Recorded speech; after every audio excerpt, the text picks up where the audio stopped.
Baik, sekarang ni sesungguhnya kamu semua akan disoal. Siapa mangsa? Kamu semua. Kamu semua. Kamu mangsa. Maka antum ni, kalau fi'il biasa, antum akan jadi fa'il. Tapi bila fi'il majhul, antum dalam dia akan jadi naibul fa'il. Baik, ayat dah ada fi'il, dah ada naib fa'il. Maka potonglah, dah siap lah. Kalian akan disoal. Okey, kita akan disoal. Baik, kemudian datang kalimah zorof. Selepas zorof tersebut, izin. Kenapa tu baris bawah tu Puan Norehan? Izin. Tanwin. Sebab dia ada tanwin dekat situ. Okey, dia izin. Tapi kenapa dia baris bawah? Dia tak baris depan, dia baris atas tu.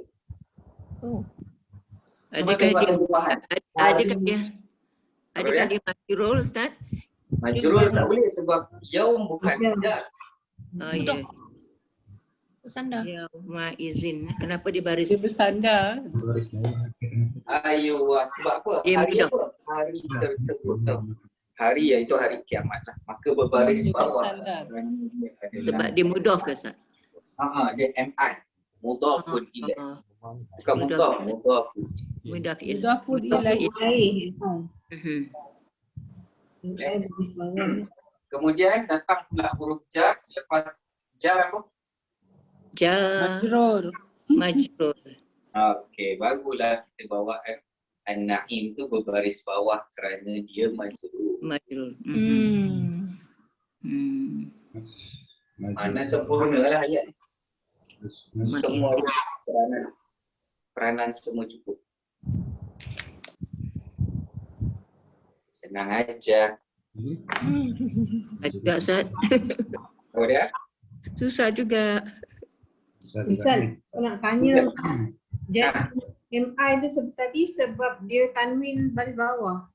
Tanwin ke sebab dia baris bawah? Tak, dia baris bawah ke tanwin ke tak tanwin tak ada masalah. Tapi kenapa baris bawah? Kenapa baris bawah?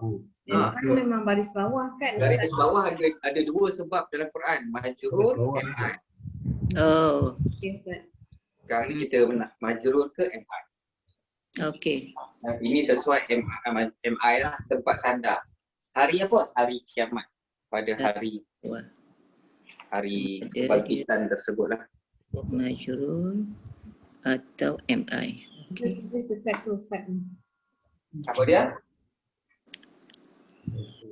Ustaz nak tanya ni yang tadi. Tus'alun tadi kan dia tanya. Jadi antum tu yang jadi fa'il balik semula ya dalam tu.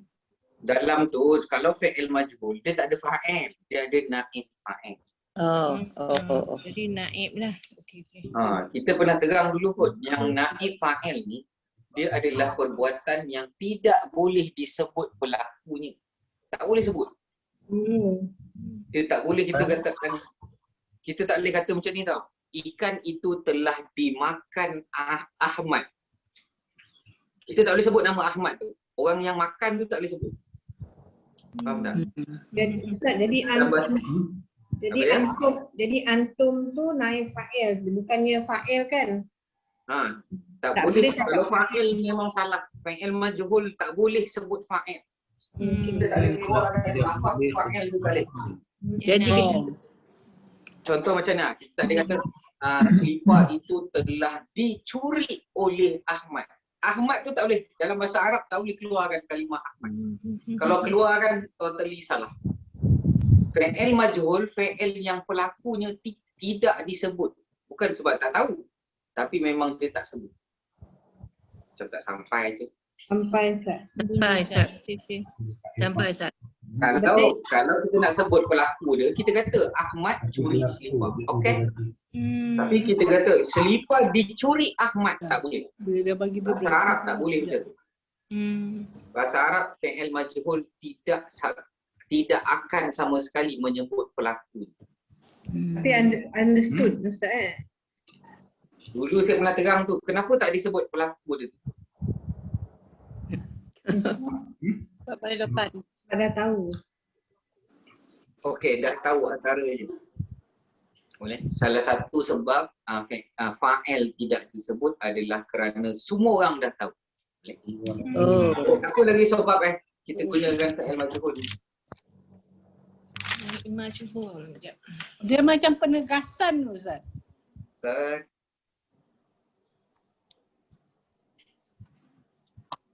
Kenapa dia Nak tersebut sahkan lagi. Bukan kerana apa tidak disebut pelakunya, antaranya kerana tidak tahu. Kita tak tahu siapa pelakunya.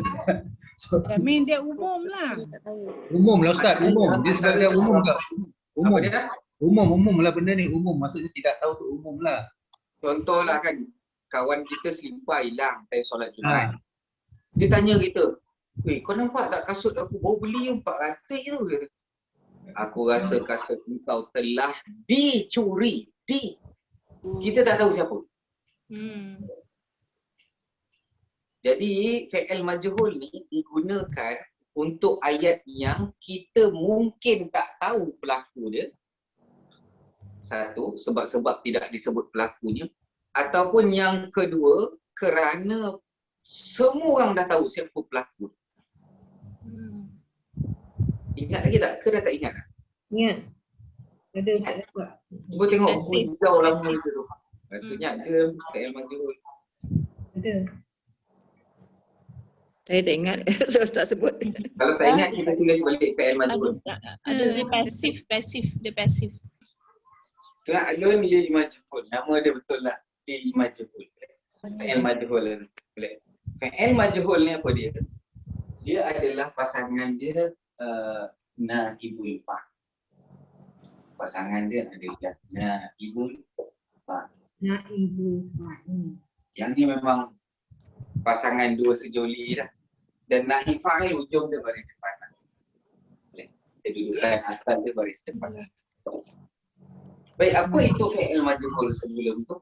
Fi'il yang tidak disebut pelakunya.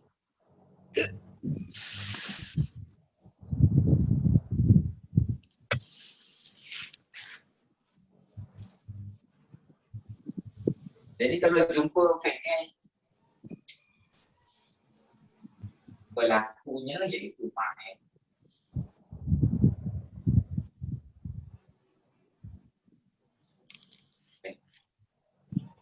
Cuma kita ingatkan kalau dalam fi'il majhul dia tambah di. Dia tambah di ada. Fi'il majhul mesti tambah di ada. Boleh? Fi'il yang tidak disebut pelakunya. Jadi orang bertanya kan, kenapa? Jadi timbul persoalan, kenapa tidak disebut pelakunya? Yang ni jenis malah tulis tadi, dia buat simbol. Boleh? Boleh? Faham tak soalan tu? Faham. Bila tanya soal ni, kenapa? Maksud dia tu. Why? Tidak sebut pelaku. Why? Dia adalah perbuatan yang tidak disebut pelakunya. Jadi kenapa tidak disebut pelakunya? Antara dia yang pertama, Kerana dah tahu, tidak tahu pelaku. semua tak.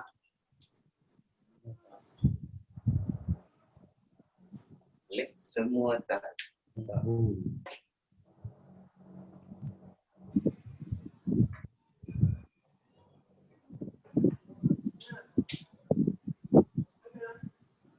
Kemungkinan semua tak tahu. Kemungkinan besar yang pertama tak disebut pelaku dia kerana benda tu maklum lah.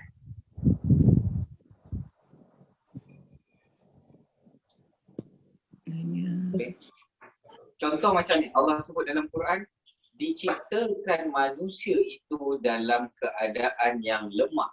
Allah sebut ni. Diciptakan manusia itu dalam keadaan yang lemah.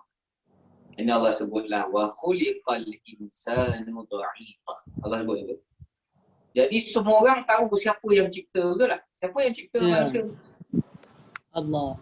Allah. Jadi tak perlulah Allah kata Allah telah menciptakan manusia dalam keadaan lemah. Tak. Allah kata diciptakan manusia itu dalam keadaan yang lemah.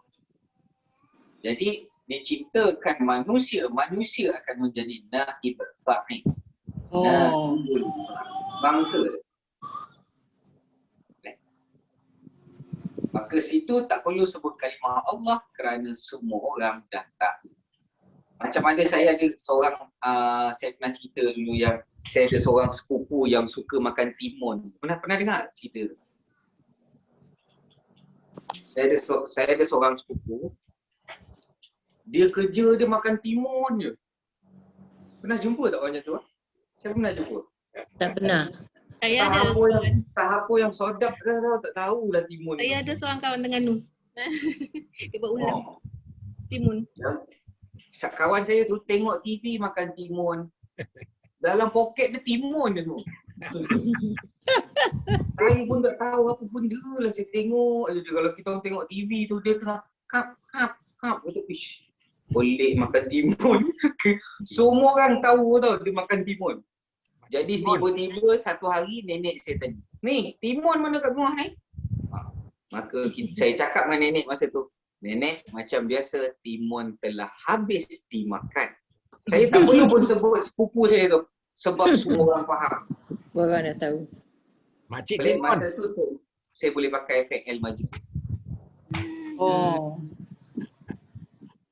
Faham tak maksud dia tu? Faham. Kalau saya nak pakai FL biasa, saya katalah si fulan makan timun. Timun. Saya katalah sepupu saya makan timun tu. Yang tu fa'il biasa. Sepupu tu akan jadi fa'il, timun akan jadi mangsa.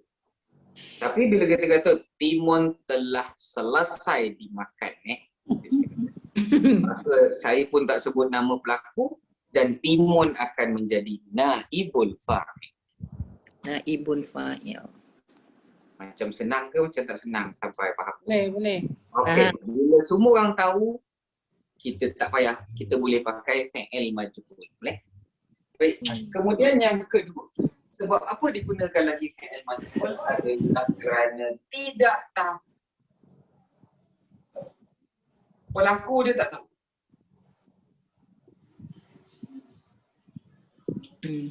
Boleh? Tidak tahu.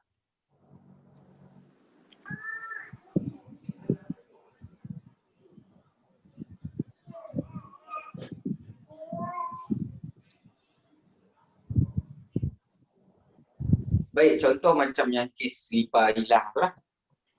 Kalau tahu dia tanya kita tak tahu, aku rasa telah diambil orang. Kita tak boleh sebut orang. Aku rasa telah dicuri ataupun telah diambil.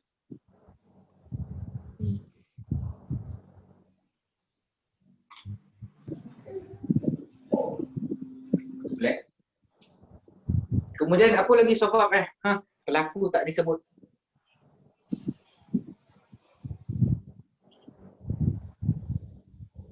Ada tak? Baik, sebab yang ketiga adalah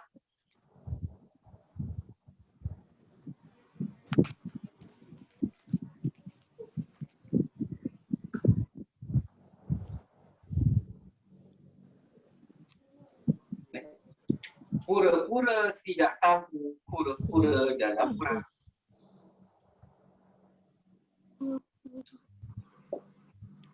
Buat dek Contoh macam ni. Contoh kasut yang mahal kawan kita hilang tu kat surau tu ataupun kat masjid dan sembang Jumaat tu. Yang ambil tu ayah kita. Sudah. Jadi takkan nak bagi tahu kawan, ayah siap buat macam mana? Dia suruh kita tutup mulut. Dia tahu kita tahu kan. Dia siap suruh kita tahu. Sama ada kira pura-pura tak tahu kerana takut, kerana segan dan sebagainya. Masa tu orang akan menggunakan fa'il majhul. Entahlah rasanya telah diambil orang. Ataupun telah diambil. Telah. Ataupun telah dicuri. Macam tu. Masa tu kita boleh pakai fa'il majhul. Ataupun dalam satu rompakan bank, tiba-tiba lah seorang yang perompak tu kita kenal pula. Contoh jiran gitu, sudah. Jadi kan nak bagi tahu kan dia mengapa-apakan keluarga dan sebagainya. Jadi masa tu kita buat tak tahu dah. biarlah polis buat siasatan dan sebagainya. Masa tu lah keterpaksaan. Jadi keadaan tersebut maka kita bolehlah gunakan fi'il majhul. Boleh? Itu je lah fi'il majhul. Dalam terjemahan tambah dia. Senang aja. Dia punya pattern Ustaz tu, Ustaz, pattern dia. Baik, pattern dia itu kita dah beritahu kan. Kalau fi'il madhi.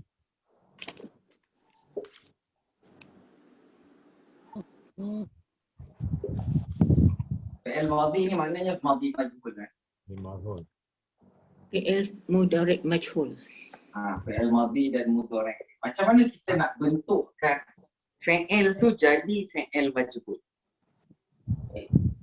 Baca apa bahasa Arab? Baca, membaca. Baik, tak apa, tulis nota dulu. Kita buat nota awal, lepas tu sebelum akhir.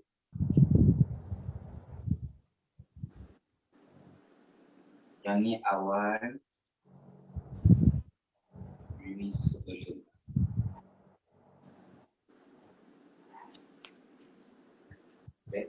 Baik, awal berbaris apa? Awalnya dia akan berbaris hadapan, kemudian sebelum akhir berbaris atas. Kalau fi'il madhi majhul, awalnya berbaris hadapan dan sebelum akhir berbaris bawah. Macam tu. Baik, macam mana contoh ada kita ambil kalimah membaca ataupun kalimah menulis. Menulis Arab sebut kataba. Telah menulis. Yang ni fi'il biasa.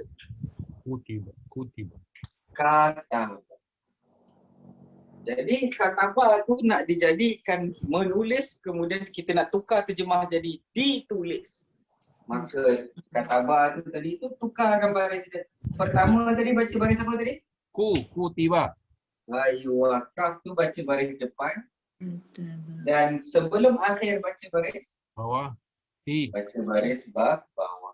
Maka jadilah bunyi dia kataba menulis, kutiba ditulis.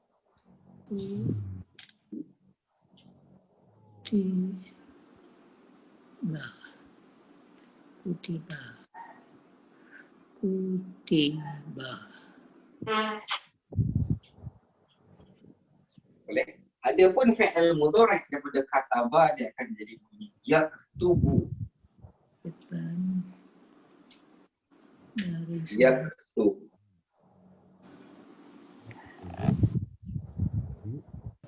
Ini fi'il mudhari' bagi menulis, sedang menulis.